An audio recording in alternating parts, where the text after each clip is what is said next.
Professor अनेकांत Kumar Jain, क्योंकि आप सब जानते ही हैं वो जैन दर्शन विभाग लाल बहादुर संस्कृत विद्यापीठ, केंद्रीय संस्कृत विद्यापीठ में जैन दर्शन विभाग में प्रोफेसर हैं और राष्ट्रपति पुरस्कार से सम्मानित हैं।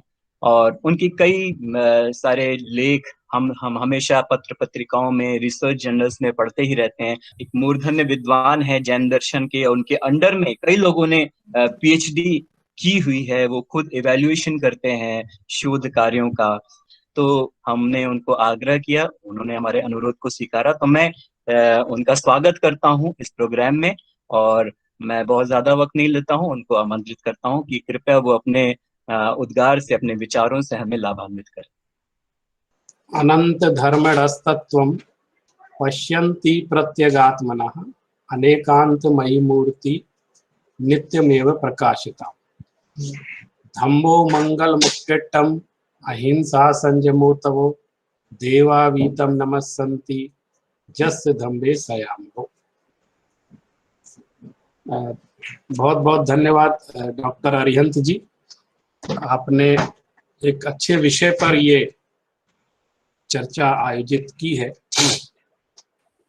बहुत दिनों से एक इस तरह की समस्या देखने में आ रही थी और मेरे पास बहुत सारे फोन कॉल्स आते हैं अलग अलग विद्यार्थियों के, और लोग पूछते हैं कि हम कैसे शोध कार्य, अगर हम जैन दर्शन में करना चाहते हैं, जैन विद्या में हम शोध कार्य करना चाहते हैं, तो हम इच्छा बहुत है, भावना बहुत है, लेकिन हम क्या करें, कैसे आगे बढ़े। बहुत तरह की समस्याएं हमारे सामने रहती हैं जो हमारे नए शोधार्थी रहते हैं। तो अलग अलग सबके साथ फोन कॉल्स में बात करना बहुत आजकल बहुत हैट्रिक शेड्यूल हो जाता है। सबको सब बातें नहीं बता पाते, किसी को कोई बात बताते, किसी के साथ कोई छूट जाती है, लेकिन प्रॉब्लम्स लगभग कॉमन है। इसलिए ये छवि से भी हमारी चर्चा हो रही थी। ये रिसर्च स्कॉलर है, मंगलायतन यूनिवर्सिटी में हमारे यहाँ की स्टूडेंट रही हैं। हमारे यहाँ जैन दर्शन विभाग के बहुत सारे विद्यार्थी, वो भी जो रिसर्च में एडमिशन ले रहे हैं। इसी तरह जैन विश्व भारती संस्थान के भी बहुत सारे विद्यार्थी जो रिसर्च प्रपोजल तैयार करने की दिशा में आगे बढ़ रहे हैं। मीन्स उनका एडमिशन हो गया है, अभी उनको सिनॉप्सिस तैयार करनी है। बहुत तरह की समस्याएं, और during the lockdown due to corona pandemic आजकल समस्या ये है कि हम यूनिवर्सिटी में नहीं जा पा रहे। जो हमारे इंस्ट्रक्शंस डायरेक्ट हमारे प्रोफेसर्स के साथ, हमारे गाइड के साथ होता था, वो भी नहीं हो पा रहा है। तो अब ले दे के हमको हमारे पास टाइम है, हम घर पर हैं, तो हमें कुछ तो करना पड़ेगा। इसलिए ये जो बहुत सारे की समस्या आ रही है, और मैं इसको पॉइंट आउट करता हूँ, कई यूनिवर्सिटीज में डिपार्टमेंट्स हैं लेकिन वहाँ प्रोफेसर्स नहीं है, वहाँ भी रिसर्च स्टूडेंट, लेकिन कोई परमानेंट फैकल्टी नहीं है, कोई बताने वाले नहीं है। ऐसी भी जगह है, तो वहाँ के स्टूडेंट्स भी बहुत परेशान रहते हैं। या डिपार्टमेंट में अगर डिपार्टमेंट है और वहाँ चार्ज जिसको दिया गया है वो जैनिज्म से रिलेटेड व्यक्ति नहीं है, तो वो उनको गाइड नहीं कर पाते। बहुत सारी यूनिवर्सिटी में इस तरह की स्थिति है। तो जब ये कई जगह से बात आई, तो डॉक्टर अरिहंत ने मुझसे कहा कि आप एक टॉक रखते हैं हम लोग, ताकि कुछ हम इस ये जो परिस्थिति खड़ी है इस बीच भी हम कुछ डिस्कशन कर सकें। तो सबसे पहले मैं कुछ बातें जो मेरा अनुभव रहा है, क्योंकि मैं भी एक रिसर्च स्कॉलर ही हूँ, मैंने पीएचडी की है। मेरे गुरुजी का नाम प्रोफेसर दयानंद भार्गव, और जैन विश्व भारती संस्थान से ही मैंने जैन विद्या तुलनात्मक धर्म दर्शन विभाग से रिसर्च का काम किया था, और अत्यधिक रुचि होने के कारण जैन रिसर्च में मैंने इस फील्ड को चुना। और तब से लेके आज तक मेरे जो भी संपर्क में आता है, मैं उसको प्रेरणा देता हूं कि आप जैनिज्म पर रिसर्च करिए, और मेरे से जो बनता है, मुझसे जो बन पड़ता है, मैं उनकी मदद करता हूं, चाहे लिटरेचर के लिए हो, चाहे और वो किसी भी यूनिवर्सिटी का हो। मेरी यूनिवर्सिटी के हमारे स्टूडेंट्स तो आते ही हैं, लेकिन कहीं भी देश में विदेश में कहीं भी कोई स्टूडेंट है और उसको कोई प्रॉब्लम है, और अगर मेरे पास सॉल्यूशन है, तो मैं अपनी तरफ से पूरी देने की कोशिश करता हूँ, ताकि एक अच्छी रिसर्च जैन फील्ड में हो सके। मैं आपसे इस बार थोड़ा खुल के बात करना चाहता हूँ, क्योंकि आपने एक बहुत बड़ा टास्क लिया है। देखिए, बीए करना, एमए करना आज के समय में फिर भी सरल है, क्योंकि बहुत सारी सुविधाएं हैं और घर बैठ के भी अध्ययन हो जाता है। लोग किताबें पढ़ करके सीधे एग्जाम देने चले जाते हैं, अगर कोई क्लास अटेंड नहीं की है तो भी पास हो जाते हैं, सारी तरह की बातें। लेकिन जब पीएचडी में एडमिशन लेते हैं तो उसकी एक बेसिक क्वालिफिकेशन होती है, जो कि यूजीसी नॉर्म्स के अकॉर्डिंग है, कि कंसर्न सब्जेक्ट में, जिस सब्जेक्ट में आप पीएचडी करना चाहते हैं, उस कंसर्न सब्जेक्ट में आपके पास पोस्ट ग्रेजुएशन की डिग्री होनी चाहिए। मिनिमम 55% पासिंग मार्क्स है उसके। अगर 55% से नीचे है आपके मार्क्स तो आपको पीएचडी में एडमिशन कोई भी यूनिवर्सिटी नहीं देगी। मिनिमम 55% से आपको पोस्ट ग्रेजुएशन कंसर्न सब्जेक्ट में होना चाहिए, यानी जिस फील्ड में आप पीएचडी करना चाह रहे हैं, जिस सब्जेक्ट में करना चाह रहे हैं, उस सब्जेक्ट का मास्टर डिग्री आपके पास होनी चाहिए।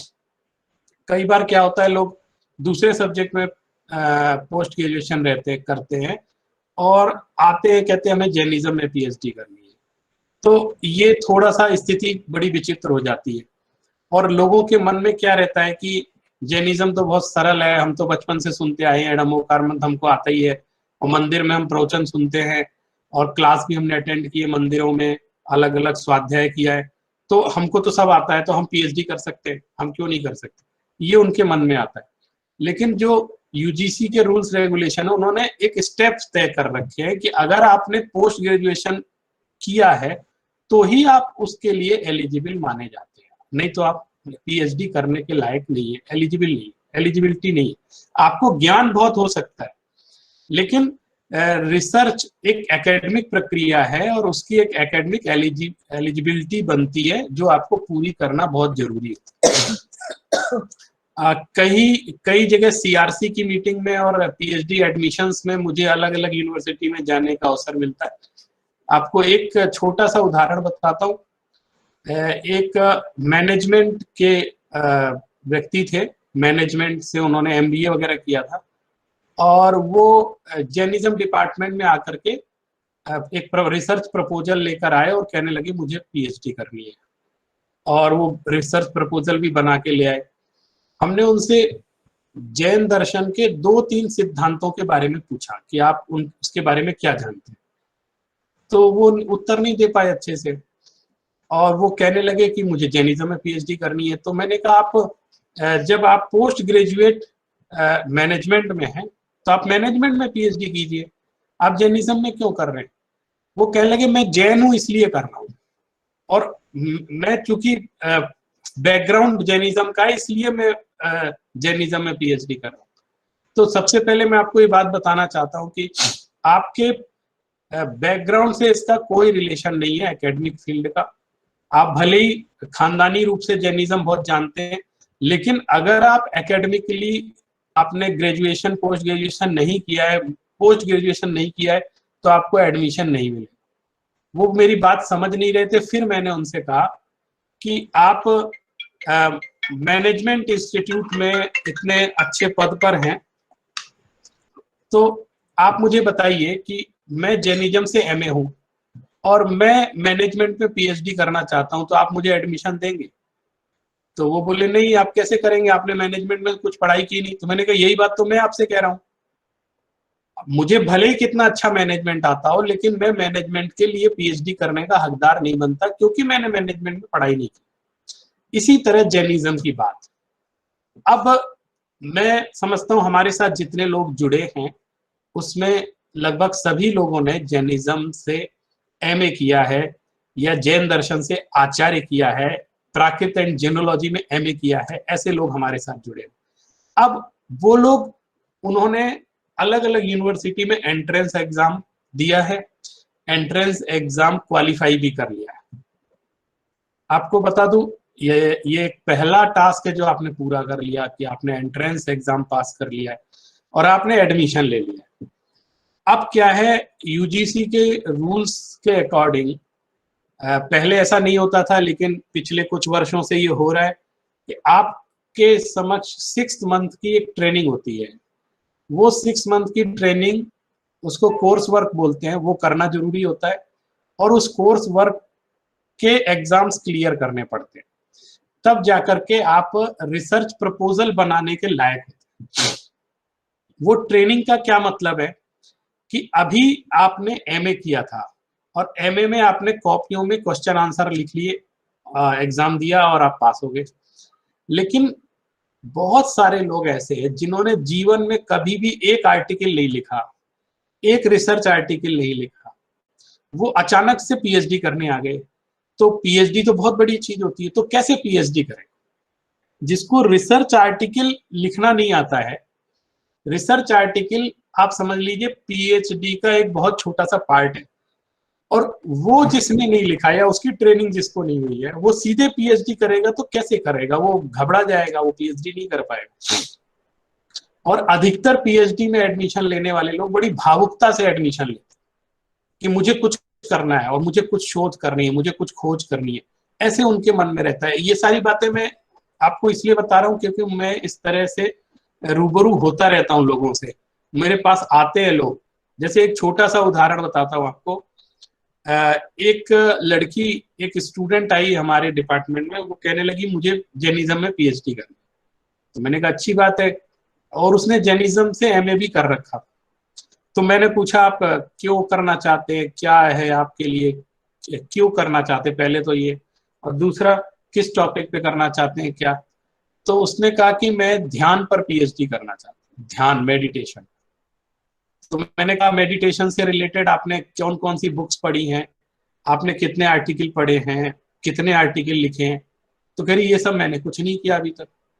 तो मैंने कहा फिर कैसे करेंगे? तो नहीं, मैं ध्यान करती हूँ, मैं रोज 6-6 घंटे मेडिटेशन करती हूँ और मैं पीएचडी करना चाहती हूँ। तो मैंने कहा आप मेडिटेशन करती हैं ये बात अलग है, वो आपकी प्रैक्टिस है, पर्सनल प्रैक्टिस है, लेकिन रिसर्च के लिए तो आपको स्टडी करनी पड़ेगी ना। बिना स्टडी के आप रिसर्च कैसे कर लेंगे? ये समस्या क्या है कि आप बहुत भावुकता में पीएचडी करना चाहते हैं। और मैं आपको अभी तक के एक्सपीरियंस से विश्वास दिलाना चाहता हूं, आप कितनी भी भावुकता से पीएचडी करने आइए, यूनिवर्सिटी के रूल्स रेगुलेशन और यूनिवर्सिटीज जितनी सारी हैं, वहां जो एटीट्यूड अपनाया जाता है वो आपकी सारी भावुकता को खत्म कर देगा और आपको जमीन पे ला करके खड़ा कर देगा। आपको लगेगा मैं तो बड़े उत्साह से आया था, यहाँ तो कोई पूछता ही नहीं है, यहाँ तो कोई कीमत ही नहीं है। इस तरह की स्थिति आपके सामने खड़ी है और आपको लगेगा मैं तो क्या, हम क्या लिखेंगे, यहाँ तो हर बात पे मना कर देते हैं, ये ठीक नहीं है, वो ठीक नहीं है, ऐसे करके नचाते हैं, दौड़ाते हैं। तो आपको लगेगा ये तो कहाँ फंस गए, हम तो बड़ी भावुकता से, कई लोग धर्म बुद्धि से पीएचडी करना चाहते हैं। धर्म बुद्धि समझ रहे हैं, भावुकता कि मैं, मेरा श्रद्धान है इसलिए मैं कर रही हूँ। तो वो सारी चीजें वहां पे जाके आपकी खाना खत्म हो जाएंगी और किसी भी देश के किसी भी विश्वविद्यालय में आप जाएंगे, आपको जमीन पर आकर ही पीएचडी करनी पड़ेगी। हवा में उड़ करके पीएचडी का काम नहीं हो और भावुकता में बहकर बिल्कुल नहीं हो। ये आप पहला स्टेप ये है कि आप बहुत प्रैक्टिकल हो जाए। आपको पीएचडी करना हो करिए, नहीं करना मत करिए, लेकिन नियम वही रहेंगे। और नियम आप सब तरह की बातें हैं, आप चाहे साधु साध्वी हैं, चाहे साधु संत हैं, चाहे श्रावक हैं, श्राविका हैं, कुछ भी है, नियम सबके लिए एक जैसे रहते और आपको वो फॉलो करने पड़े, ये मान लीजिए। और उनके पीछे भी रहस्य है क्यों फॉलो करने पड़े, तो वो भी मैं आपको फिर कभी चर्चा होगी तो बताऊंगा। आज मैं सिर्फ आपको एक भूमिका बना रहा हूं। अब आपने एडमिशन ले लिया है रिसर्च में, अब सबसे पहली प्रॉब्लम क्या आती है जब हम रिसर्च करने जा रहे हैं? अभी आपने एंट्रेंस क्वालिफाई कर लिया, वो भी हो गया, अब एडमिशन ले लिया, फीस भी जमा कर दी, अब टॉपिक नहीं समझ में आ रहा है क्या लेना है, किस टॉपिक पे रिसर्च। और आप विश्वास मानिए, आप कोई भी टॉपिक सोच करके जाएंगे, 90% केस में सीआरसी उसको रिजेक्ट कर देती। क्यों? क्योंकि वो कहेगी इस पे तो काम हो चुका है और आपको डिफेंस करना पड़ेगा, वो आपसे ऐसे ऐसे क्वेश्चन करेंगे। आप आंसर नहीं दे पाएंगे, फिर आप जस्टिफाई नहीं कर पाएंगे क्योंकि आपने पूरी प्रिपरेशन नहीं की है, तो वो सिनॉप्सिस रिजेक्ट हो जाता है। फिर सिनॉप्सिस दोबारा बनाओ, फिर दोबारा उतना समय लगाओ, तो वो बहुत समस्या का काम हो जाता है। इसलिए इन समस्याओं से बचने के लिए आप जितने अच्छे से प्रिपेयर होके जाए। अब आप ये समझ लो कि अगर हमने जो है ओखली में मुंह दे दिया है अपना, तो अब हमको मूसरों से नहीं डरना है। ये आपने कहावत सुनी है? पहले चलता था, ओखली चलती थी जिसमें कूटते हैं, कुछ महिलाएं कूटती हैं, वो लोहे का रहता है, तो कहते उसको ओखली बोलते हैं, उसमें कूटते ऐसे कर। तो कह रहे यदि आपने अपना मुंह, अपना चेहरा उसके अंदर दे दिया है तो वो मूसर ऊपर पड़ेगा और उसकी चोट भी सहनी पड़ेगी, इसलिए उससे डरने की आवश्यकता नहीं। तीसरी बात यह है, रिसर्च टॉपिक की चर्चा हमको सबसे पहले शुरू करनी। मैं आज कल ये बात अचानक से आई थी और मैं उतना मेंटली प्रिपेयर भी नहीं था, लेकिन फिर भी मैंने कहा इसकी शुरुआत तो कर देते हैं इस डिस्कशन की, कहीं कुछ तो फायदा हमको मिल ही जाएगा। तो एक छोटी सी पीपीटी तैयार की है और उसके आधार पर सबसे पहले मैं आपसे कुछ बात कहूंगा, पहले आप उसको ध्यान से सुनिए, बीच में कोई नहीं बोलेगा। अगर आपकी क्वेरी है तो आप उसको नोट कर लीजिएगा। जैसे ही मैं अपनी बात थोड़ी देर में खत्म कर दूंगा, उसके बाद आपके जो समस्याएं हैं उससे रिलेटेड हम डिस्कशन से उसको सॉल्व करने की कोशिश करेंगे। हमारे साथ कई लोग जुड़े हुए, डॉक्टर अरिहंत भी हैं, वो भी वहां पे रिसर्च का काम कराते हैं, और भी कई लोग हैं, तो हम मिल बांट के उसका सॉल्यूशन खोजें। तो आप जरा पीपीटी स्टार्ट करिए, मैं उसके आधार पर ही आपसे बात करता हूँ एक एक पॉइंट, ताकि समय हमारा नहीं खराब हो, हम एक एक पॉइंट पर बात करते चले। जी बिल्कुल। सबसे पहले हमारा जो टॉपिक है वो है टाइटल, सब्जेक्ट हम क्या चुने। तो मेन स्ट्रीम में तो हम आ गए, आप समझ गए, मेन स्ट्रीम में तो हम आ गए कि हमें जैनिज्म में करना है। जैनिज्म मीन्स अभी आप फिलॉसफी में भी नहीं है, फिलॉसफी के अंदर भी आप जैनिज्म में, जैन फिलॉसफी में, या कॉमन रिलीजन पर नहीं कर रहे हैं, अकेले जैन रिलीजन पर आ गए। तो एक मुद्दा तो आपके सामने क्लियर है कि आपको जैनिज्म पे करना है, ये तो क्लियर हो गया। अब ये है कि जैनिज्म में हम किस टॉपिक पर पीएचडी करें। इसके लिए मैं आपको सबसे बड़ा ये सजेशन देना चाहता हूं कि आप एक तो अपने थोड़े पूर्वाग्रहों से मुक्त हो जाइए। पहले आप ये देखिए कि मेरा किस फील्ड में इंटरेस्ट है, जैनिज्म की भी किस फील्ड में। जैसे हम लोग जानते हैं हमारे जैन दर्शन में जो शास्त्र हैं वो 4 अनुयोगों में विभाजित, और ये चारों अनुयोगों में काम हो सकता है। आप इसके लिए निश्चिंत रहिए। अगर आपकी प्रथमानुयोग में रुचि है तो उससे रिलेटेड टॉपिक आप छांटिए। अगर प्रथमानुयोग में आपकी रुचि है तो उससे रिलेटेड आप टॉपिक छांटिए। ये स्लाइड मुझे नहीं दिख रही है, हमें भी नहीं दिख रही सर। हाँ हमें भी। सर स्लाइड अब दिखने लगी, अब दिख रही। तो सबसे पहले आप ये समझ लो, अगर हम स्थूल रूप से विभाजन करते हैं, सबसे पहले प्रथमानुयोग समझ लीजिए टॉपिक में। प्रथमानुयोग का अर्थ है हमारे पुराण, हमारे आगम, जिनमें महान पुरुषों का, हमारे तीर्थंकरों का, 63 शलाका पुरुषों का चरित्र उसमें वर्णन किया गया होता है, और उसके माध्यम से जैन दर्शन की शिक्षा दी जाती है, कहानियों के माध्यम से। उसमें बहुत सारा मैटर है, आप समझ लेना। हमारा जो पुराण साहित्य है वो एक विश्वकोश की तरह होता है, उसमें आपको चारों अनुयोग मिल जाएंगे उसके अंदर, लेकिन प्रधानता कहानी की रहती है, उसमें कथा सुनाना। तो आप ये सोचिए, आप माइथोलॉजी में जाना चाहते हैं, आप हमारी कथाओं के बारे में चर्चा करना चाहते हैं, तो उसके माध्यम से जैनिज्म पर रिसर्च करना चाहते हैं, तो वो एक अलग तरह का विषय आपका हो जाएगा। फिर हम देखते हैं हमारी अगर चरणानुयोग में रुचि है तो उससे सब्जेक्ट से संबंधित, जैसे हम प्रैक्टिस पर ज्यादा ध्यान देना चाहते हैं, व्रतों के आचरण पर हम ध्यान देना चाहते हैं, हमें श्रावकाचार पर पीएचडी करने की रुचि है, या फिर हम मूलाचार मुनियों के आचार विचार पर काम करना चाहते हैं, या श्रावकाचार में भी कोई भी एक एस्पेक्ट पर, जैसे मान लीजिए संलेखना है या व्रत है, इन पर हम काम करना चाहते हैं, तो रुचि होती है। ये चारों अनुयोग रुचि के भी क्षेत्र है। जो भी जैन दर्शन पढ़ते हैं पढ़ाते हैं वो लगभग सब विषय जानते हैं, लेकिन किसी एक अनुयोग में उनकी ज्यादा रुचि होती है। कई लोग चरणानुयोग में बहुत गहराई से अध्ययन करते हैं। फिर इसी तरह कई लोग ऐसे होते हैं जो उनको कर्णानुयोग का अभ्यास बहुत अच्छा होता है और वो कर्णानुयोग में पीएचडी करना चाहते हैं। तो आप पहले ये डिसाइड कर ले कि हमको किस अनुयोग में जाना है, हमारा इंटरेस्ट क्या है। फिर उसके बाद द्रव्यानुयोग, उससे रिलेटेड विषय हमारे पास बहुत सारे होते हैं। हम तो आप 4 अनुयोगों में से किसी एक अनुयोग को छांट लीजिए कि हमको इस पर, क्योंकि आप चारों अनुयोगों में काम नहीं कर सकते। आपको क्या करना है, सेंट्रलाइज्ड होना है। ये सबसे पहला मुद्दा है। आप अपने आप को केंद्रीकृत करिए। क्यों? अगर आप बहुत जगह बटे रहेंगे तो किसी एक जगह गहराई में नहीं जाते।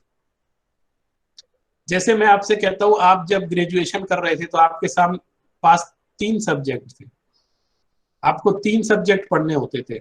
फिर आपने क्या किया, पोस्ट ग्रेजुएशन किया। तो पोस्ट ग्रेजुएशन में आपने किसी एक सब्जेक्ट पर काम, 3 सब्जेक्ट में से 2 सब्जेक्ट हट गए। फिर आप जब पीएचडी में आए तो आप एक सब्जेक्ट में नहीं, एक टॉपिक पर काम करना। तो आप और कितने ज्यादा गहरे उतरते जा रहे। तो जब एक टॉपिक पे आ जाते हैं तो अब आपको जीना मरना, सांस लेना, खाना पीना, उसी टॉपिक से रिलेटेड आपको काम करना है। आप ये, इसलिए आपको अपने चीज पर केंद्रीकृत होने की बहुत आवश्यकता है। तो सबसे पहले आप अपने ही घर पर अपने मित्रों से, अपने गुरुजनों से चर्चा करके अपनी रुचि को सबसे पहले पहचान, मेरी किस विषय में रुचि है और गति है, मैं किस विषय में गहराई में उतरने की मेरी आदत है, या मैं उसमें अच्छे से, अभी तक का स्वाध्याय मेरा बहुत अच्छा है। एक तो ये बात टॉपिक पर।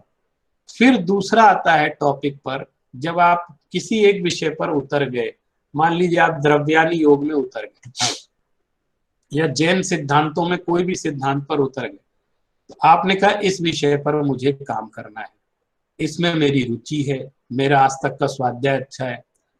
अब उस विषय में भी आप अभी फिलहाल किसी एक टॉपिक पर आपको रुकना है कि इस पे मुझे विचार करना है। लेकिन आपका जब तक रिसर्च प्रपोजल पास नहीं हो जाता, आपके जो गाइड हैं, आपका डिपार्टमेंट जब तक, जो डीआरसी है, डिपार्टमेंटल रिसर्च कमेटी में आपको जब तक स्वीकृत नहीं हो जाता, तब तक आप कम से कम अपने रुचि के 4-5 विषय सिलेक्ट करके रखिए। ऐसा नहीं कि आप एक ही विषय लेकर पहुंचे और वहां पर उन्होंने कह दिया ऐसे, तो जब आप पर्सनल मीटिंग की तो उन्होंने मना कर दिया कि इस पे तो काम नहीं हो सकता, तो आपको लगेगा मेरे पास कुछ नहीं है। ऐसा नहीं होना चाहिए। आप अपने विषय से रिलेटेड जो आपने टॉपिक, उसमें 2-3 विषय, 4 विषय ऐसे सोच के, दिमाग में सोच कर कि मुझे ये, हमको टॉपिक डिसीजन लेना है। फिर इसके बाद जब तक आपका यूनिवर्सिटी खुल नहीं रही है या फिर आपकी सिनॉप्सिस जमा करने का टाइम नहीं आ रहा है, तब तक की बात ये है। और अगर आप अपने गाइड के, अपने निर्देशक के डायरेक्ट संपर्क में हैं, तो आप उनसे बात करके और अपने एचओडी से बात करके या फोन पर कैसे भी अपने टॉपिक का डिसीजन जितनी जल्दी करेंगे उतने सुख में रहेंगे। क्योंकि जब तक हम टॉपिक डिसाइड नहीं करेंगे तब तक हम उसमें गहराई में उतर नहीं पाएंगे, हमारा दिमाग ही नहीं काम करेगा। इसलिए सबसे पहला काम है टॉपिक का डिसीजन करना। ये नेक्स्ट सेकंड स्लाइड दिखाइए, तो सेकंड नंबर की नेक्स्ट।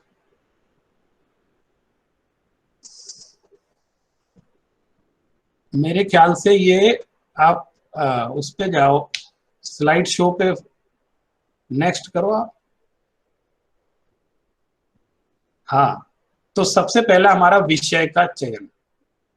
अब मान लीजिए मैं आपसे कहता हूं, अभी एक उदाहरण के रूप में बात कर रहा हूं क्योंकि हमारे साथ जितने लोग जुड़े उन सबके अलग अलग विषय हो सकते हैं।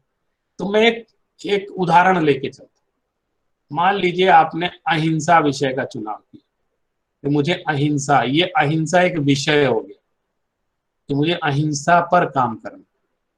फिर आपको पहले विषय चयन हो गया, फिर उसके बाद आपको उसका एक टाइटल बनाना पड़ता है कि अहिंसा में भी कम से कम नहीं तो 30-40 फील्ड तो मैं ही गिना सकता हूँ अहिंसा में, कि अहिंसा में कितनी दृष्टि से काम हो सकता है। तो उसके अकॉर्डिंग आपको उसके टाइटल बनाना पड़े कि मैं किस परिप्रेक्ष्य में अहिंसा को देखना चाहता हूं। जैसे मान लीजिए कोई आयुर्वेद में रुचि रखता है या आहार शास्त्र में जिसकी रुचि है, तो वो कहेगा आहार शास्त्र की दृष्टि से अहिंसा सिद्धांत की मीमांसा। तो अहिंसा कहाँ सीमित हो गई? आहार विज्ञान में सीमित हो जाएगी उसे। और कोई हमारी जीवन शैली में अहिंसा की प्रासंगिकता, ये विषय चयन किया। अब वो आहार से ऊपर उठ करके उसने बहुत सारे पूरे जीवन के बारे में, किसी ने कहा विश्व शांति में अहिंसा, माने वर्ल्ड वार जो हो रहा है, विश्व में इतनी तरह तरह की समस्याएं हैं, वहां अहिंसा कैसे हम प्रयोग कर सकते। फिर भी इसी में किसी ने कहा साहब हम ये दुनियादारी की बात नहीं करना चाहते, हम तो चाहते हैं कि हमारे आगमों में अहिंसा का क्या प्रतिपादन। तो जो जैन आगमों में अहिंसा, फिर किसी ने कहा ये सब जैन आगम तो बहुत बहुत बड़े हैं, बहुत सारे हैं, और ये तो हर आगम में अहिंसा ही अहिंसा है, तो हम कहाँ तक करेंगे। तो फिर उसने कहा कि नहीं, मैं आचारांग में अहिंसा की बात करूंगा, या समय सार में अहिंसा की बात करूंगा, प्रवचन सार में अहिंसा की बात करूंगा। ऐसे करके अपने आप को टाइटल में सीमित करने की कोशिश, वो भी बहुत आवश्यक है। टाइटल चयन करते समय हमको बहुत सावधान रहना है। एक बात आप हमेशा ध्यान रखिएगा, हम लोग, माने आप लोग, हम लोग, सब लोग रिसर्च कर रहे हैं, एनसाइक्लोपीडिया नहीं बना रहे। कई बार ये लोग सोचते हैं इतना, जैसे मान लीजिए जैन आगमों में अहिंसा, अब पता चला इतने आगम हैं, इतना शास्त्र है, सब जगह से अहिंसा इकट्ठी करना शुरू करें।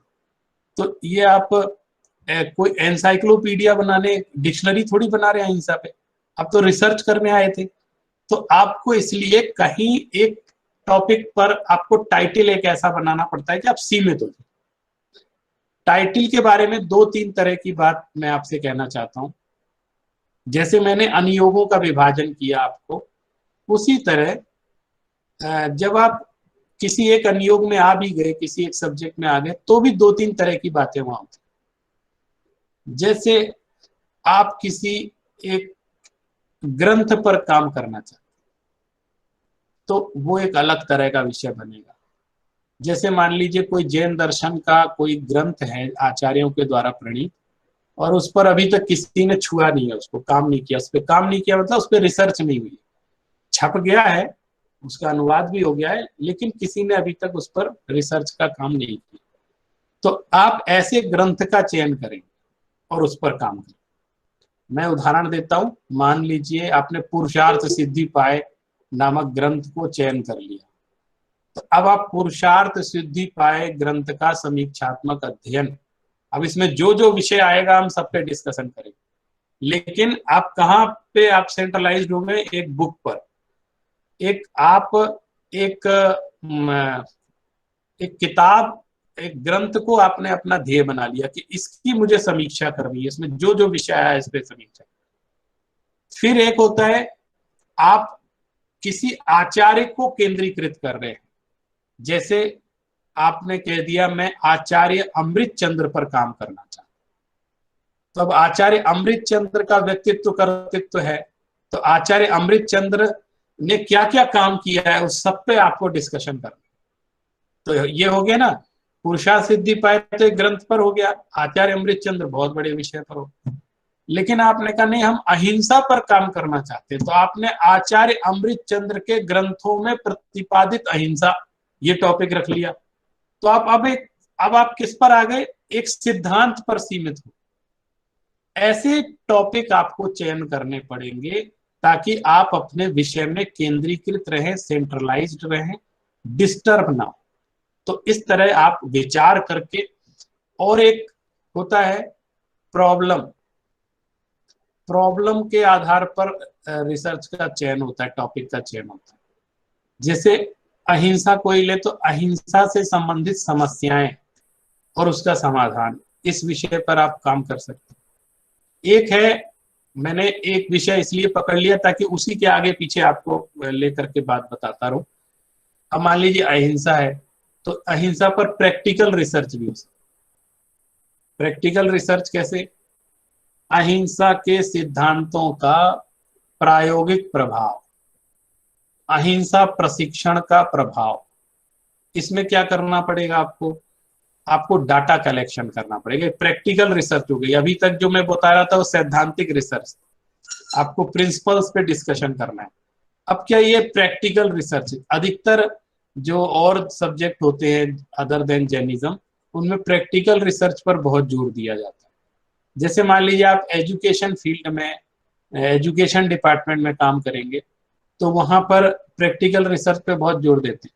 जैसे वो करेंगे कि हमने एक पद्धति विकसित की है शिक्षा की, इसका क्या प्रभाव पड़ रहा है, तो वो क्या करते हैं, ऐसे 100 स्टूडेंट्स का कलेक्शन करेंगे, उनके उनकी क्वेश्चनरीज बनाएंगे, उनकी प्रश्नावली तैयार करेंगे, उनसे डिस्कशन करेंगे, फिर उस पर डाटा बनाएंगे, उसके आंकड़े तैयार करेंगे, उसके ग्राफ तैयार करेंगे, और फिर एनालाइज करेंगे, फिर रिसर्च करेंगे, फिर उसका बताएंगे कि साहब हमने अहिंसा का प्रशिक्षण दिया, तो 100 स्टूडेंट्स को प्रशिक्षण दिया, तो 10 स्टूडेंट्स में इसका कोई प्रभाव नहीं पड़ा, 40 स्टूडेंट्स पर इसका मध्यम प्रभाव पड़ा, और बाकी के 40 स्टूडेंट्स पे बहुत तेज प्रभाव पड़ा, और बाकी 10 स्टूडेंट्स पे बिल्कुल आउटस्टैंडिंग प्रभाव पड़ा, और उनका अलग अलग बेस बनेगा, फिर उसके डाटा कलेक्शन होंगे, आंकड़े बनेंगे। ये एक प्रैक्टिकल टाइप की रिसर्च है। तो जिनकी इसमें रुचि है वो इस तरह का काम भी कर सकते हैं, वो इस तरह के सैद्धांतिक प्रायोगिक रूप से भी रिसर्च करते हैं। तो इसके लिए सबसे पहले हमको टॉपिक, माने टॉपिक तो सबसे बड़ी चीज है कि हमको पहले सेंट्रलाइज्ड होना है अपने टॉपिक। फिर एक आता है सिनॉप्सिस लिखने की बात आती है, जो रिसर्च प्रपोजल आपको तैयार करना है। तो आपको रिसर्च प्रपोजल पर पहुंचने के लिए इन सब विषयों पे तो आना ही पड़ेगा, पहले आपको डिस्कशन करना पड़ेगा हर चीज पर। सबसे पहले जो रिसर्च प्रपोजल तैयार किया जाता है, एक तो ये बता दूं कि यूनिवर्सिटी ग्रांट कमीशन ने कुछ गाइडलाइंस जारी की हैं कि रिसर्च प्रपोजल कैसा होना चाहिए। पहले वो गाइडलाइन बनाते हैं, फिर उसके बाद वो यूनिवर्सिटी को भेज देते हैं।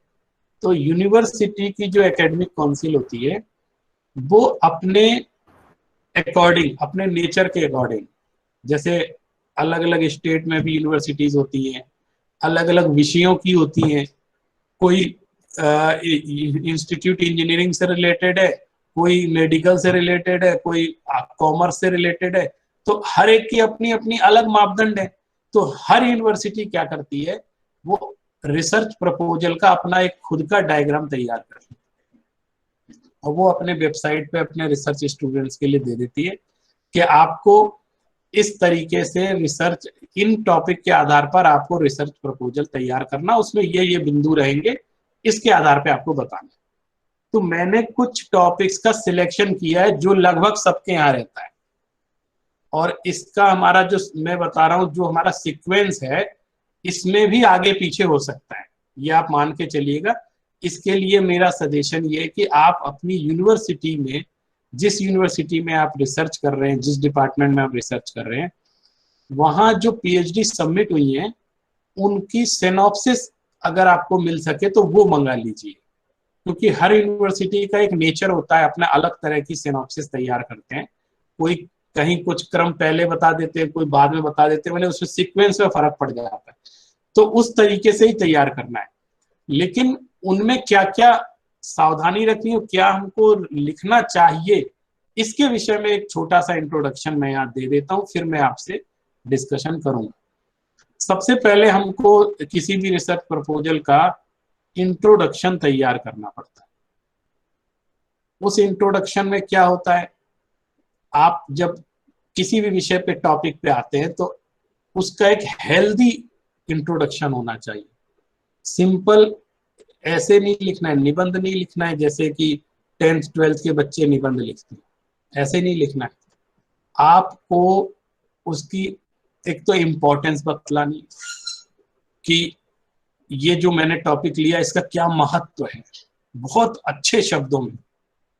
और इसके पहले भी मैं एक बात कहना चाहता हूं कि लैंग्वेज ऑफ द रिसर्च, आप सबसे पहले अपनी लैंग्वेज का चुनाव अच्छे से करिएगा। जिस लैंग्वेज में आप बहुत माहिर हैं लिखने में, पढ़ने में, बोलने में, उसी लैंग्वेज को सिलेक्ट करिएगा, क्योंकि ये बहुत मायने रखता है। रिसर्च ज्यादा इंपॉर्टेंट है, लैंग्वेज नहीं, क्योंकि लैंग्वेज में आप जाएंगे तो आप दो जगह उलझ जाएंगे। मैंने ऐसा देखा है कई जगह क्या होता है कि कई जगह कंपलसरी होता है कि इंग्लिश में ही रिसर्च लिखनी है। अब वहां पे स्टूडेंट्स जो हिंदी के होते हैं वो फंस जाते हैं। वो फिर क्या करते हैं कि हिंदी में रिसर्च करते हैं और इंग्लिश में ट्रांसलेशन करवाते हैं। तो वो काम अगर करेंगे तो आप बहुत परेशान हो जाएंगे। तो उसके लिए आप सबसे पहले ये अपना कंफर्म कर लीजिए कि जिस लैंग्वेज में आपको रिसर्च लिखनी है वो लैंग्वेज आपको अच्छे से आनी चाहिए। तो जब आप परिचय लिखेंगे तो आपको बहुत अच्छी लैंग्वेज में, बहुत प्रभावक शैली में उसका इंट्रोडक्शन लिखना है अपने टॉपिक का, रिसर्च का, कि मैं ये रिसर्च जो कर रहा हूं वो क्या है, उसका महत्व बताना है। महत्व का मतलब आपको ऐसा बताना है कि एक अनजाना व्यक्ति भी उसको पढ़े तो उसका इंटरेस्ट जाग जाए उस टॉपिक। फिर उसके बाद आपको उसी परिचय के अंदर ही आपको सब्जेक्ट का स्कोप बताना है कि ये इसका क्या स्कोप हो सकता है, कि हम जो टॉपिक जिस पे रिसर्च कर रहे हैं उसका कहाँ कहाँ क्षेत्र है। और जब ये इंट्रोडक्शन, मैं मानता हूँ सिनॉप्सिस में जो इंट्रोडक्शन का पार्ट होता है ज्यादा से ज्यादा 2 या 2.5 पेज का होगा, 3 पेज का हो सकता है। आप सोचो 3 पेज लिखने में क्या है, कोई कह देगा 3 पेज लिखने में क्या जाता है, लेकिन वो 3 पेज लिखने में आपको महीनों लग सकते हैं। इतनी मेहनत आपको करनी पड़ेगी ताकि वो बहुत, क्योंकि उसको सब पढ़ेंगे, पूरी सीआरसी की मीटिंग उसको पढ़ती है, हर उसकी कई कॉपियां आपको जमा करनी पड़ती है और हर व्यक्ति उसको उसी को पढ़ता है मैम कि ये क्या कहना चाहते हैं। इसलिए वो इंट्रोडक्शन बहुत हाईली आपका वो होना चाहिए। ये हाँ, तो फिर जब वो इंट्रोडक्शन लिखते हैं तो उसमें, उस इंट्रोडक्शन में भी आपको कुछ ना कुछ रेफरेंस देना चाहिए। जैसे आप जो बात कह रहे हैं वो बात आपके पहले किसी बड़े व्यक्ति ने भी कही है तो उसको जरूर वहां पर कोट करिए। आप अपनी बात को वजनदार बनाने के लिए महान व्यक्तियों का नाम लीजिए। ये जो बात हम कह रहे हैं ना वो इतनी हल्की नहीं है। ये आचार्य कुंद ने भी कहा है, अमृत चंद ने भी कहा है, यह प्रोफेसर एन उपाध्याय ने ये बात कही है। जो जैनिज्म के जो ग्रेट स्कॉलर्स हैं उनके यदि कोटेशन आपको मिलते हैं तो उसमें डाल दीजिए। तो उससे क्या होगा, आप से नहीं उलझेंगे वो। क्यों? क्योंकि जब इतने बड़े आचार्य ने बात कही है तो ये तो जस्टिफाई कर सकते हैं अपनी बात, इसलिए वो कोटेशन भी जरूर उसमें दीजिए। इससे आपका जो इंट्रोडक्शन वाला पार्ट है वो बहुत अच्छा बनेगा। हाँ, नेक्स्ट आइए तो तीसरी स्लाइड पर।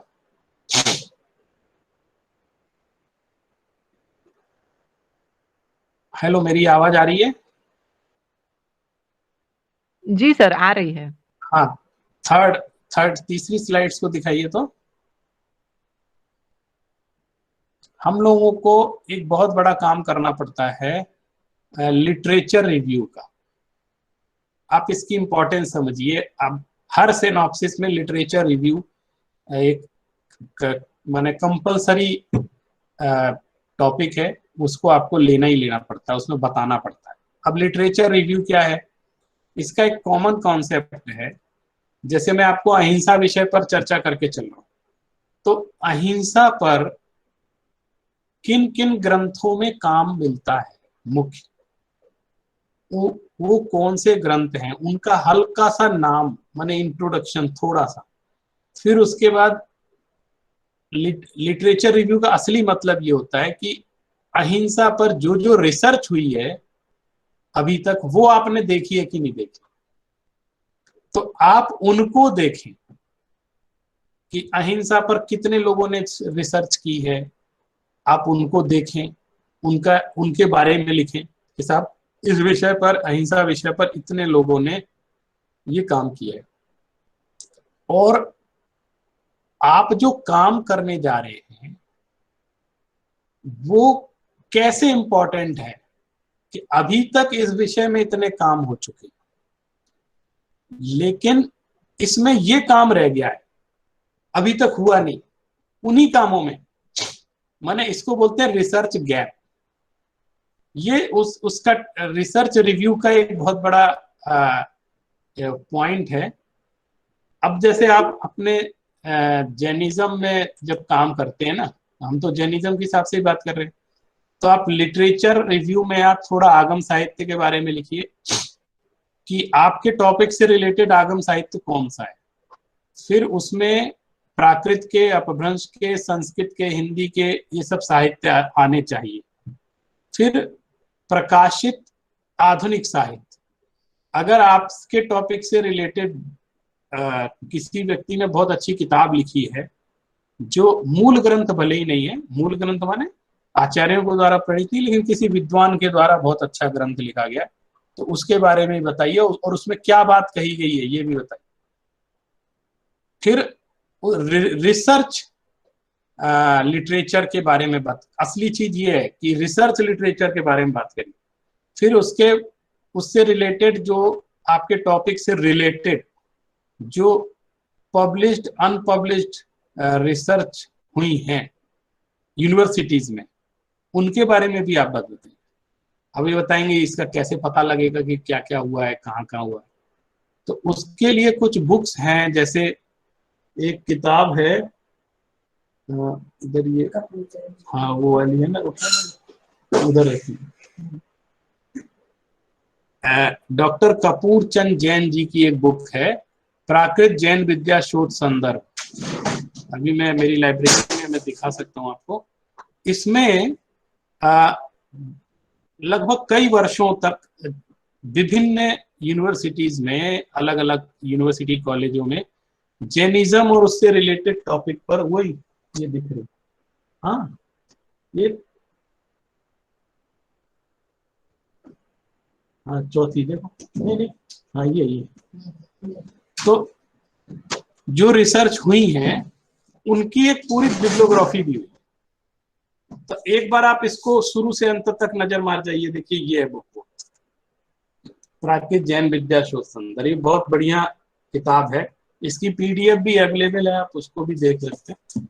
तो इसमें आपको समझ में आ जाएगा कि हमारे विषय से रिलेटेड कोई रिसर्च हुई है कि नहीं हुई है, या हुई है तो क्या हुई है, ये सब आपको पता। और इसका प्रेफरेंस भी दीजिए कि मैंने यहां से देखा है, उसमें बताइए बात। फिर आप अभी तक कोई रिसर्च जर्नल्स जो होते हैं, ये क्या लाइब्रेरी में बैठ के करने का काम है, लेकिन अभी क्या है, आप ऑनलाइन ही सारा काम कर रहे हैं। अभी यूनिवर्सिटीज में जाना नहीं हो पा रहा है ड्यू टू लॉकडाउन। तो आप एक जैन ई लाइब्रेरी है, आप वेबसाइट चेक करिएगा, जैन ई लाइब्रेरी। तो उसमें वो क्या करते हैं कि उसमें बहुत सारे रिसर्च आर्टिकल्स भी डले हुए हैं, बहुत सारी बुक्स भी डली हुई है पीडीएफ। वहां बैठकर आपको बहुत दिन लगेंगे, घंटों लगेंगे देख देख कर चेक करने। खोजिए कि आपसे रिलेटेड रिसर्च आर्टिकल्स कितने पब्लिश्ड हैं, उनके बारे में भी उसमें जो कुछ प्रमुख जो आपसे है उनके बारे में बताइए। अब जो अनपब्लिश्ड जो रिसर्च है उसके बारे में कैसे पता लगाएंगे? एक यूनिवर्सिटी ग्रांट कमीशन की एक वेबसाइट है, शोध गंगा नाम है,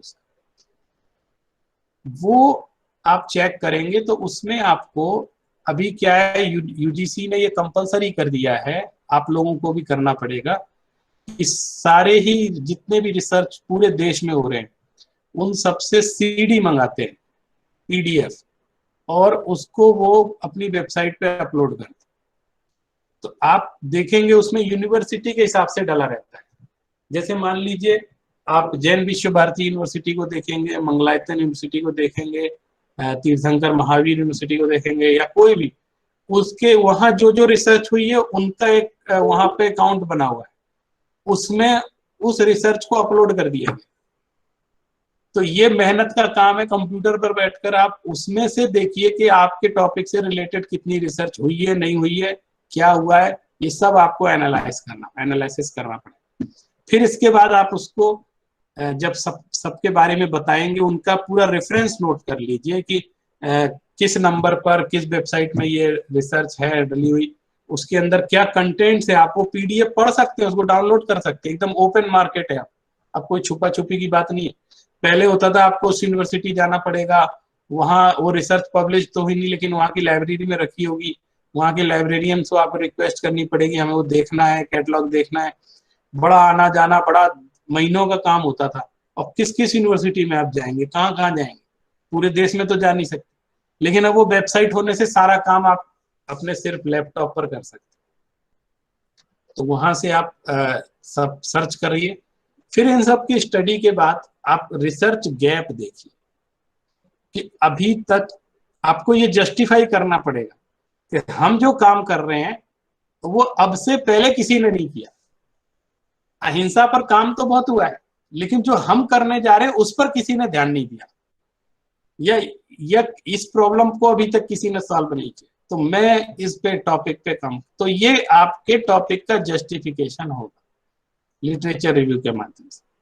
और लिटरेचर रिव्यू एक ऐसी चीज है जो आपको अध्ययन करने पे मजबूर कर देते हैं। अगर मान लीजिए आप जो टॉपिक आपने लिया उससे रिलेटेड लिटरेचर ही नहीं है, तो आप फिर रिसर्च किस पे करेंगे, किस पे काम करेंगे आप? तो वो वहीं आपका प्रपोजल ड्रॉप हो जाएगा कि आप किस पे काम करने जा रहे हैं, इससे रिलेटेड लिटरेचर ही नहीं है इनके यहाँ, तो कैसे काम करें? तो इसलिए ये सारा काम करवाया जाता है। अब नेक्स्ट आइए, तो नेक्स्ट उस पर एक एक टॉपिक पे थोड़ी थोड़ी, क्योंकि हर एक पे बहुत बात हो सकती है, लेकिन मैं ज्यादा बोल नहीं रहा हूँ, फिर दिक्कत खड़ी हो जाएगी। एक टॉपिक आता है प्रॉब्लम फॉर्मुलेशन। ये समस्या का सूत्रीकरण, आपको ये टॉपिक मिलेगा, ये लिखना पड़ेगा। अब क्या बात है, ये आप समझ लो पूरी रिसर्च का जो जस्टिफिकेशन का सबसे बड़ा मुद्दा है। रिसर्च क्या है, एक सॉल्यूशन है। और सॉल्यूशन किस चीज का होता है? कोई प्रॉब्लम हो तो उसका सॉल्यूशन होता है। अब मान लीजिए कोई प्रॉब्लम ही नहीं है, तो अब क्या सॉल्यूशन होगी? जैसे एक इसी से रिलेटेड कोई यूजीसी में प्रपोजल किसी ने दिया कि मुझे अहिंसा पे काम करना है, तो उनसे डिस्कशन हुआ, तो हमने कहा ठीक है अब बनाओ रिसर्च प्रपोजल। तो मैंने कहा प्रॉब्लम लिखो, क्या प्रॉब्लम? तो कहने लगे प्रॉब्लम, अहिंसा में तो कोई प्रॉब्लम है ही नहीं, इसमें प्रॉब्लम क्या? अहिंसा तो अच्छी चीज है, इसमें प्रॉब्लम क्या है? तो वो हमने कहा जब कोई सही कहा, जब कोई प्रॉब्लम ही नहीं है तो रिसर्च किस चीज की करो? सबसे पहले आप प्रॉब्लम फॉर्मुलेशन तो करोगे। भाई आप किस चीज की खोज करने जा रहे हैं? आपके पास मुद्दा ही नहीं है, आप क्या खोजने जा रहे हैं? तो वो आपसे पूछते हैं कि आप क्या समस्या क्या है आपके सामने। जैसे आप सोचो अहिंसा पर क्या प्रॉब्लम रख सकते हो, क्या प्रॉब्लम रखो? मैं आपको एक टॉपिक बताता हूं। जैसे आप ये प्रॉब्लम रखो कि साहब लोग ये कहते हैं कि अहिंसा के माध्यम से इस विश्व में शांति स्थापित की जा सकती है, लेकिन लोग बंदूकें लेकर खड़े हैं, बम विस्फोट कर रहे हैं, कोई वायरस फेंक रहा है, कोई बम फेंक रहा है, कोई कुछ कर रहा है, और आप अहिंसा से इसका कैसे सॉल्यूशन करोगे? आप अगर मान लो आप हथियार नहीं बनाओगे, आप अपने यहाँ इस तरह के इक्विपमेंट्स नहीं रखोगे, देश की रक्षा कैसे करोगे? तो अब आपके सामने प्रॉब्लम है कि साहब अहिंसा से हम देश की रक्षा कैसे करें? ये प्रॉब्लम हो गई ना। ये इसका क्या सॉल्यूशन है? आप जब ये कहते हो कि अहिंसा से सब कुछ हो सकता है, दुनिया का हर काम अहिंसा से हो सकता है, जैसे झंडा लेकर के गाते हैं ना इस चीज को कि अहिंसा ही सब कुछ है, अहिंसा से सब कुछ, बोलना आसान है, लेकिन आप करके कैसे बताओगे? तो अब ये समस्या खड़ी हुई, इसका समाधान कैसे होगा? तो अब आपको बताना है कि ये समस्या है और मैं इसके समाधान के लिए रिसर्च कर। तो समस्या क्या है, और ये समस्या क्या है, फिर ये क्यों है, किस कारण से ये समस्या खड़ी हुई है, और इस समस्या की क्या प्रासंगिक, what is the relevance of this problem. अभी आपको क्या करना है? फिर इसको जस्टिफाई करना है कि इसका क्या औचित्य है, फिर इस रिसर्च में इस समस्या के सॉल्यूशन की, माने ये समस्या क्यों कंपलसरी है रिसर्च के लिए, सोचने के लिए, इन सब बातों को लेकर के प्रॉब्लम फॉर्मुलेशन लिखा जाता है। जब आप अपने प्रपोजल को लिखेंगे ना, तो उसमें ये सब आपको सोचना है, डिस्कशन करना है। और ये आप समझ लीजिए कि गुरु के बिना ज्ञान नहीं मिलता है। आप घर में बैठ के सोचेंगे तो नहीं होगा, आप किसी को अपना गुरु बनाइए, जो आपके गाइड हैं, निदेशक, आप उनके पीछे पड़ जाइए, पूछते रहिए, एक बार नहीं 10 बार पूछिए, समझिए। जब तक आप किसी के गाइडेंस में काम नहीं करेंगे, ये सिर्फ काल्पनिक रूप से काम नहीं हो सकता, ये मान के चलिए। तो किसी न किसी से आप अपना, जहां जिस यूनिवर्सिटी में काम कर रहे हैं, वहां आपको कोई ना कोई अपना देवता बनाना पड़ेगा, जिससे हर चीज आपको समझनी पड़ेगी, हर चीज पूछनी पड़ेगी, मान लीजिए। हम नेक्स्ट लीजिए। तो अब रिसर्च मेथोडोलॉजी के बारे में पूछते हैं। इसका तो मैं आपको थोड़ा सा टॉपिक बता देता हूं। आपको लिखना पड़ेगा अपने प्रपोजल में कि रिसर्च मेथोडोलॉजी क्या होगी, आप कैसे रिसर्च करेंगे, किन तरीकों से रिसर्च करेंगे। आपको एक बहुत छोटी सी बात बताते हैं। आप ये रिसर्च प्रपोजल को ऐसे समझो, सरल भाषा में आप समझ लो, आपको पीएचडी नहीं करनी है, एक मकान बनाना है, एक प्लॉट खरीदना है, वहां पर एक मैप बनाना है, फिर इसको एक मकान बनाना है। इतना बड़ा काम है रिसर्च करने। तो अब कोई भी घर बनाना है, तो उसके लिए सबसे पहला काम क्या होता है कि आप घर का एक नक्शा बनवाते हैं, एक मैप बनवाते हैं। और मैप बनाने में जितना अधिक समय लगाएंगे उतना अच्छा लगे। क्यों? मैप बहुत अच्छा इंजीनियर बनाएगा, बहुत अच्छा डिजाइनर बनाएगा, और वो एक एक चीज पर विचार करेगा। अगर आपका नक्शा खराब हुआ तो आपका मकान भी खराब बनेगा, क्योंकि आपके जो मिस्त्री हैं, जो आपके मजदूर हैं, या जो इंजीनियर भी हैं, वो क्या करते हैं, उस मैप के अकॉर्डिंग ईंटें रखना शुरू कर देते हैं। बस वो मैप नहीं बनाते हैं, वो तो कहते हैं हमें ड्राइंग दे दो, हम उस पर मकान बना के आपका खड़ा करें। तो वो जो ड्राइंग है, उसको जो हल्के में लेता है, वो व्यक्ति हमेशा मकान में भी परेशान रहता है। इसीलिए ये जो रिसर्च का प्रपोजल है, इसको जो हल्के में लेता है, कह रहे उसमें क्या करना है, 10-20 पेज लिख के ही तो देने, वो बाद में बहुत परेशान रहता है। अगर किसी कारण से पास हो भी गया, वैसे तो आजकल पास होना बहुत कठिन होता है, लेकिन अगर किसी कारण से पास हो भी गया तो बाद में बहुत समस्या होती है पीएचडी करते समय। इसलिए आपको वो मैपिंग, नक्शा बहुत अच्छे से बनाना। तो आपको उसी नक्शे के अंतर्गत ये सारी बातें बताई जाए।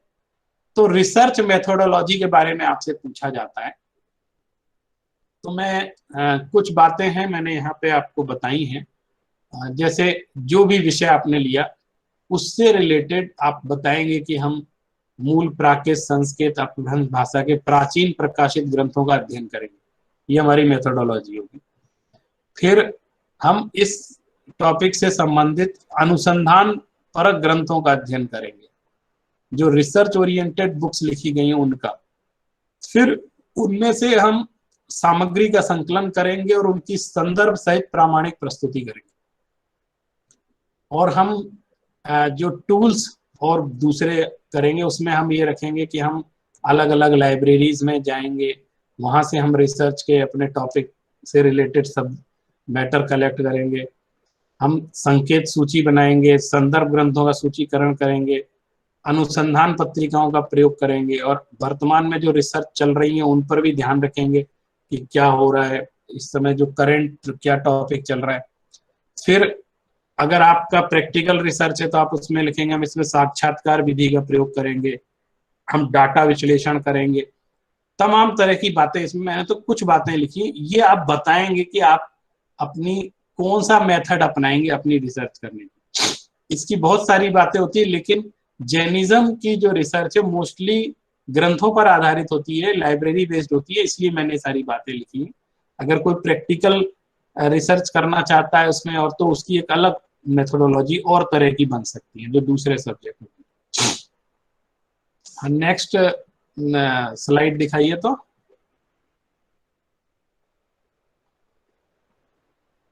हाँ 6 नंबर। अब ये देखिए, आपको ये सारी आपको लिखने पड़ेंगे अपने रिसर्च प्रपोजल में, कंट्रीब्यूशंस ऑफ द रिसर्च।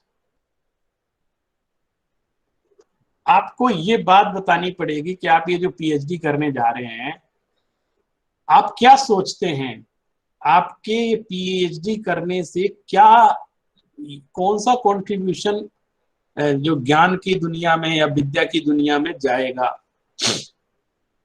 तो ये आपको अभी बताना पड़ेगा। मान लीजिए जैसे कोई आप फैक्ट्री बनाने जा रहे हैं, तो आप किसी को प्रपोजल देते हैं, कोई फाइनेंसर को या किसी को, तो आप वो बताते हैं हम ये करेंगे, फिर उसके बाद ये प्रोडक्शन होगा, इससे ये लाभ होगा। अभी हुआ कुछ नहीं है, लेकिन सब बैठ करके कागज पे बताना पड़ता है। इसको कहते हैं प्रेजेंटेशन। आप जानते हैं ना, बड़ी बड़ी कंपनियों में प्रेजेंटेशन होते हैं, क्या होते हैं कि साहब हम आपका कॉन्टेक्ट, हम आप हमको टेंडर दे दीजिए, हम ये कर देंगे, ऐसा कर देंगे, वैसा कर देंगे। तो वो सारा खेल क्या होता है, दिमाग का खेल है। ये सारा संकल्प से आपको सारी बातें बतानी है। अभी हुआ कुछ नहीं, लेकिन आपके दिमाग में वो बात है कि नहीं, ये जानना चाहते हैं, तो आपको ये बताना पड़ेगा कि कॉन्ट्रीब्यूशंस ऑफ द रिसर्च के, माने शोध का योगदान आप जब पूरी पीएचडी हो जाएगी तब बताएंगे असली में तो। लेकिन आज आपको कल्पना करके बताना है कि जब हमारी रिसर्च हो जाएगी तो उसका क्या योगदान रहेगा, ये आपको आज सोच करके बताना है। और आपने जो आप अध्ययन करेंगे उसकी क्या इंपॉर्टेंस रहेगी, ये भी आपको बताना पड़ता है, सिग्निफिकेंस ऑफ द स्टडी। फिर इसका क्या क्षेत्र है, आप जो स्टडी कर रहे हैं इसका क्या क्षेत्र है, कितना स्कोप है, ये भी आपको जस्टिफाई करना है। और आप जो स्टडी कर रहे हैं उसका क्या ऑब्जेक्टिव है, तो आप कर क्यों रहे हैं, उद्देश्य क्या है आपका, आप उसके बताना क्या चाहते हैं दुनिया को, इसमें क्या खोजना क्या चाहते हैं, ये आपको अपनी लैंग्वेज में ये सारी बातें बतानी है, बहुत स्ट्रॉन्ग लैंग्वेज में, बहुत कॉन्फिडेंस के साथ। और अगर कोई बात आप इसके साथ बहुत स्टडी करिएगा तो आपको बहुत मैटर भी मिलेगा, तो लिख सकते। फिर उसमें ये सारी बातें आपको इन चारों टॉपिक के अंदर ये बातें सारी आपको आनी चाहिए, जैसे आपके शोध से क्या लाभ होगा, कौन सा व्यक्ति इससे अफेक्टेड होगा, किस क्षेत्र में लाभ होगा, किसको लाभ होगा इससे। मान लीजिए कोरोना वायरस के लिए किसी ने वैक्सीन बनाने का बताया, तो उसने कहा, वो पूछेगा ना इससे किसको लाभ होगा, तो बोले जिसको कोरोना हो गया उसको लाभ होगा। दवाई का किसको फायदा होगा, बोले जिसको हुआ है उसको फायदा हो। तो वो ऑब्जेक्टिव तो बताएगा ना किसके लिए बना रहे, और फिर उसकी क्या प्रामाणिकता है। माने आपकी कल्पना में ही बात नहीं चलनी चाहिए, उसके कुछ ना कुछ फैक्ट्स होने चाहिए, सबूतों के आधार पर, सिर्फ गवाहों के आधार पर बात नहीं चलेगी, सबूतों के आधार पर भी निर्णय होगा, फैक्ट होने चाहिए आप। और एक चीज आजकल और पूछ रहे हैं, यूजीसी ने भी कहा है कि आपकी जो रिसर्च है उसका सोसाइटी को क्या योग, आपने इस किताब पे काम कर लिया, समाज, दुनिया की समाज को इससे क्या फायदा हो रहा है, आपकी लाइब्रेरी में रिसर्च रखी हुई है, समाज को क्या फायदा होगा। तो आपको वो भी बताना पड़ेगा कि हम ऐसी ऐसी चीजें काम कर रहे हैं, समाज को किस तरीके से लाभ होगा। ये सब आपको कल्पना करके इसमें लिखना है, प्रमाण पूर्वक सोच करके, विचार करके। और नेक्स्ट लीजिए 7th। हाँ, अब देखिए इसके साथ हाइपोथीसिस, ये पहले क्या होता था, थीसिस में सिर्फ हाइपोथीसिस होती थी, जो प्रपोजल में पहले लोग सिर्फ हाइपोथीसिस यानी अपनी रिसर्च संरचना प्रस्तुत कर देते थे। एक सेकंड,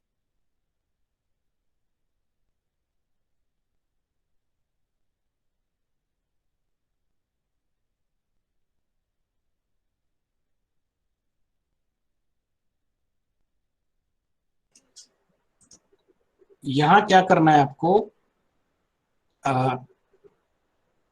अध्यायों का विभाजन यहां पर आता है।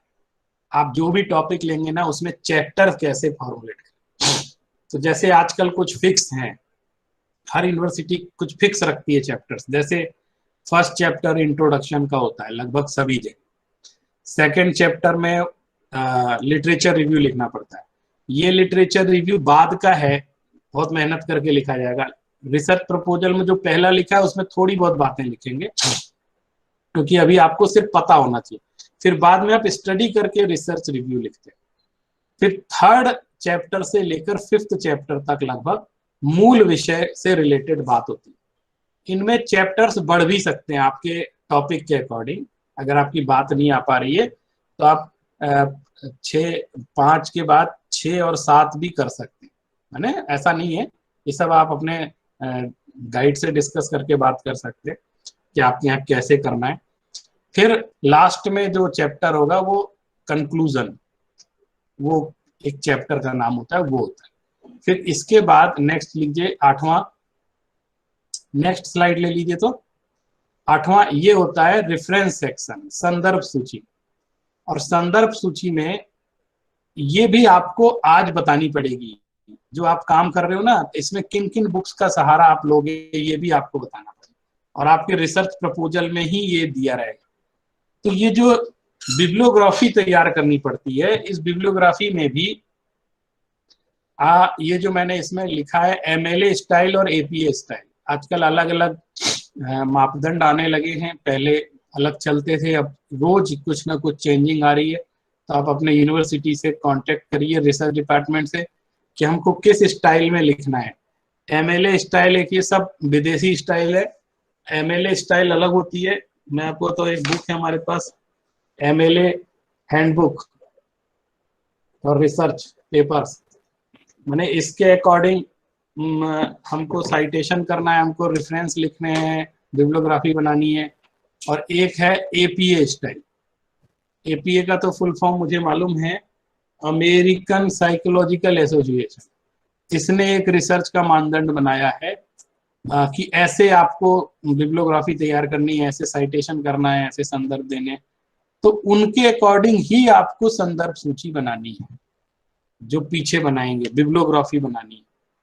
और उस बिब्लियोग्राफी में ये दिख नहीं रहा है प्रेजेंटेशन सर, स्लाइड ब्लैंक हो गई है, प्रेजेंटेशन ऑफ हो गई, स्लाइड दिख नहीं रही है, कोई बात नहीं, अब आ गई। तो वो एमएलए और एपीए आ गया।